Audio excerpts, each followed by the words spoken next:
Good morning and welcome to Stony Brook Newsbreak. My name is Elise Bedar. And I'm Mike Anderson. The nation is mourning the death of former Secretary of State Colin Powell. He died on Monday after complications due to COVID-19 at 84. His family said that he was fully vaccinated. However, his myeloma and Parkinson's disease left him more vulnerable. General Powell was influential in multiple Republican administrations. He was the first black Secretary of State and chair of the Joint Chiefs of Staff. Powell was the architect of the Gulf War in the 1990s, and he infamously advocated for the invasion of Iraq in 2003, falsely claiming that Saddam Hussein had weapons of mass destruction. He served in leadership roles for 4 decades. President Biden described Powell as a dear friend and dedicated servant, while former Vice President Dick Cheney called him a trailblazer and role model.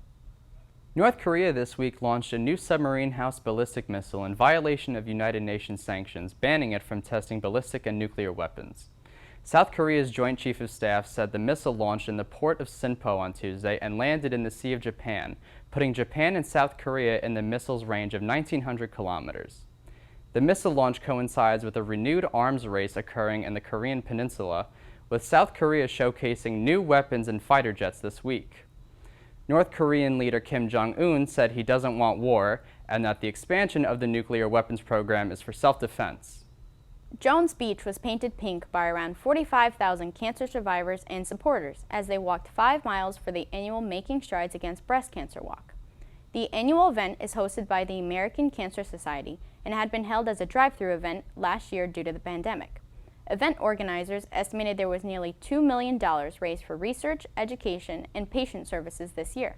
According to the American Cancer Society, breast cancer is the most common cancer in women, and there will be nearly 285,000 cases diagnosed in 2021.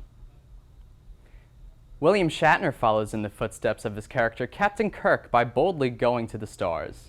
Aboard the ship built by Amazon CEO Jeff Bezos' Blue Origin company, the Star Trek actor and 3 other passengers traveled almost 67 miles over the West Texas desert. The crew spent 10 minutes in space, then safely parachuted back to Earth.